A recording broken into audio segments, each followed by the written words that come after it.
Pyramid Intel, late night. I want to talk about cars that run on water. It works with electrolysis, which is when you split the elements and you have oxygen over here and hydrogen over there, and it actually runs on the hydrogen in the water. Now, this is not a new technology. In 1800, two scientists attached wires to battery ends, put the other two ends in water, it produced bubbles. One wire was making hydrogen, the other was making oxygen bubbles. And by the late 1800s, it was being used as a cheap way to produce hydrogen for industry, and they would use it for blowtorches and stuff like that. In 1918, Charles Fraser, he invented the hydrogen booster using electrolysis to increase fuel efficiency and to greatly reduce emissions. In 1935, Charles Garrett invented the first water car. He did a 2-minute demo. He was issued a patent, and the patent was later removed because he failed to identify the energy source. This is a common problem with the converter for water engines, which I'll get to later. Stanley Meyer is probably the most famous person, and I actually saw one of his videos. He invented the water fuel cell, which will retrofit all gasoline engines. He said in 1980 that he made a dune buggy that would run on water, and his invention had a component that was subjected to electrical resonance. The electrical resonance works like the Tesla coil, and it actually defies the laws of thermodynamics. And the laws of thermodynamics say that you cannot get more output than the energy that you use for input, but the Tesla coil actually proves that to not be true. Is every time these people apply for their patents, they keep shooting them down, saying it's impossible, it's impossible, it's impossible. In 1984, where Stanley was interviewed by CBS, he had an appointment to meet with the US government. He wanted to create fuel for them. I think he talked about doing something for their space program. Anyway, in 1996, the tables turned and everyone was against him. In 1998, he was in a restaurant with his brother and two investors. He ran outside gagging after taking a sip of cranberry juice, yelling, "I've been poisoned," and he died on the sidewalk right in front of the restaurant. Now, the official report says he had an aneurysm, even though it happened in the public, and his brother and two investors were with him, as well as all the people in the restaurant.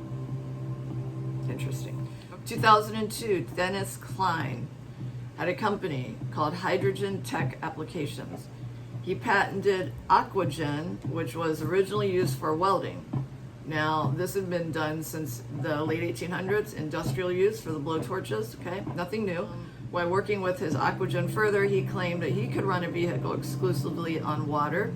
And then he was in negotiation with major U.S. auto manufacturers because the U.S. government possibly wanted Hummers that would run on his technology.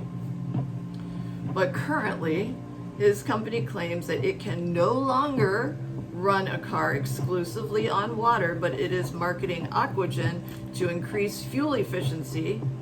In other words, it's a hydrogen fuel enhancer for a traditional gasoline car, just like the other guys had invented. Now, also in 2002, there's a company called Genesis World Energy, and they announced a device that extracts energy from water. It's market ready to power automobiles.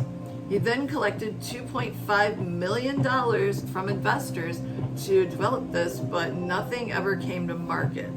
And in 2006, that company owner, Patrick Kelly, was sentenced to 5 years in prison and had to pay $400,000 in restitution. In 2008, Genepax, a Japanese company, made a water and air car. They gave a general description of how it worked, but they would not reveal the core components. And when it was finally unveiled, it was no longer a water car. They showed an electric car. And then 1 year later, in 2009, Genepax closed, citing large development costs. 2008, Shuthara Priyamal, I'm totally blowing it, Edorising She, I beg your pardon, a Sri Lankan, created a water car. Same thing, electrolysis.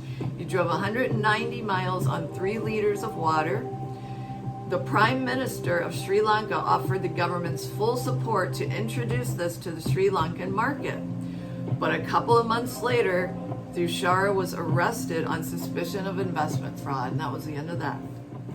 Daniel Dingle, a Filipino inventor, Since 1969, he made claims that he had developed tech for a water fuel. In 2000, he entered a partnership with Formosa Plastic Group to develop his tech. He was interviewed with a Toyota Corolla that had an onboard hydrogen water generator. In 2008, Formosa Plastics sued Dingle for fraud, and he was sentenced to 20 years in prison at the age of 82. There's more. There's more. In 2011, a Pakistani, Ghulam Sarwar, he claimed he invented a water-only car, also using electrolysis. But at that time he made that statement, the only available car was 60% water and 40% gasoline fuel. But he was working on a water-only car, and it should be ready in 6 months. This car also emitted only oxygen. That is a brand new and beautiful thing. There are videos on YouTube. They are in this Pakistani language, and I could not figure out what happened to him, but probably nothing good, because the story ends there. And then in 2012, another Pakistani, Aga Wakar Ahmad, okay? He made a water kit converter for all gasoline cars, just like everyone else. But he claimed that his tech could power the entire country. It involved a perpetual motion machine. He was around for a while, and he had a lot of support from his government and from various scientists. Eventually, there was a big scientific kickback. They said he was a fraud because he once again violated the law of thermodynamics, totally disregarding, the resonance component that some of the other guys had. Now, I looked on Fact Checker, and it's funny because people talk about Fact Checker a lot, and they sound like idiots trying to argue against this, really. Basically, they were like, it's impossible. So that's why I don't trust fact checkers. I realize that there's something really fishy going on. Here's a quote from the MIT School of Engineering. Using water to power cars is only a pipe dream. So despite all of the other evidence, that's what the official quote is from MIT. Here, if you go and you look on Wikipedia, my favorite, you will quickly find, if you actually look at these links, that it's all ass backwards double talk bullshit, because they'll say one thing on one page and on the other they completely contradict it. And here are some examples. If you look up the Tesla coil, there's pages and pages of information explaining what this technology is and how it works. It is a resonant transformer. It works with resonance electricity, right? And it explains in clear detail, all mathematical formulas listed, how this peculiar design allows a large output of energy. It explains electrical resonance. It's like the sympathetic tuning fork resonance. I'm going to put a link for that as well. If you have two tuning forks, the same resonance, and you ding one, the other one will start vibrating. That's the same idea.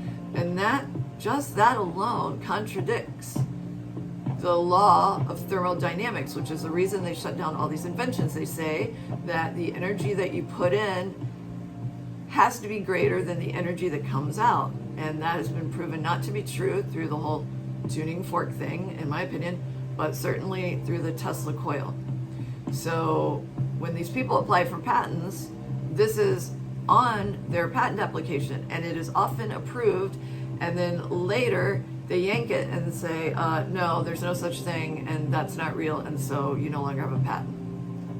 Then if you look on Wikipedia under fuel enhancement, which clearly very large companies, very well-known scientists, their water cars, they tuned down to being just a fuel enhancing device, which is also great. And remember, the first one was invented in 1935 as a fuel enhancer, so this is not new. Wikipedia under fuel enhancement, they claim that burning hydrogen with petrol increases mileage efficiency. This is debated. Claims of electrolysis kit using oxyhydrogen promises large improvements. This is debated. Now remember, that had been around since the late 1800s, doing industrial blowtorches. Now here's a wiki quote. Water itself cannot contribute to any energy to the combustible fuel process. Okay, contradiction. It only works with hydrogen on demand, and that is produced by using a chemical to produce hydrogen from water, and then you have to take that hydrogen and burn it in a traditional engine or use it in a fuel cell for electricity, electric car. Then they have this laborious ass-backwards explanation about boron, charcoal, solar panels for electricity, massive expenditure, why bother, because it's no improvement. Yeah. And they totally disregard the inventor's additional component. They specifically say that creates electrical resonance, which would make it possible, just like the Tesla coil. Now, if you go to Wikipedia topics classified as pseudoscience, top of the list is water fuel inventions. For all the reasons I just told you, a total contradiction. And then there's the perpetual motion machine. This is important because one of the inventors said that his component worked that way. And then this is quite ballsy, if I must say so myself. They go on Wiki to say that the motion of celestial bodies like planets are subject to solar wind, resistance, gravity, radiation, and they will not keep moving forever. That's a pretty bold statement. They think the planets are going to come to a screeching halt through their motion. Couldn't possibly go on because it has all this like drag resistance. A spokesman for the American Auto Association said that all of these devices look like they could work for you, but let me tell you, they do not. Wikipedia says, if the energy conservation law is violated, then the law of physics must change. So, Tesla violated the laws of physics in 1891. The available material on water fuel alone contradicts all of this. So the only conclusion that you can come to is that the laws of physics do indeed need to be rewritten. They've needed to be rewritten for a very long time. What we have here, just on the water fuel issue, is crimes against humanity, willful destruction of the environment, and the suppression of technology. But now they've taken to censoring. Disappear, your platforms disappear. I could disappear. And no one seems to mind that that's happening. We used to make fun of the Chinese firewall. Well, we have the Great American Firewall. And we wear masks, just saying. To wrap it up, if the laws of physics are incorrect, and they are because of the resonance issue, and electrical resonance has been proven with the Tesla coil, tuning forks, an opera singer sings and the glass shatters, a wind blows on a bridge and all the bolts come loose. An engineer just out of college knows that the frequency of an engine can cause you to release your bowels or fall asleep or any number of things. So this is very common knowledge. There's also a link below for the Bashar space-time antenna, which shows you that you could do this as a science experiment at home. This is not a big secret. It's not undocumented, regardless of what they tell you. All I'm saying is, what else do you think that they might be holding back on you? They have not been honest with us, guys. And I quote, "One day, man will connect his apparatus to the very wheelwork of the universe and the very forces that motivate the planets in their orbits and cause them to rotate." Pay attention, Wikipedia. "They will also rotate his own machinery." Nikola Tesla. Now, I love you. Thanks for hanging in there. Have a great day. Bye.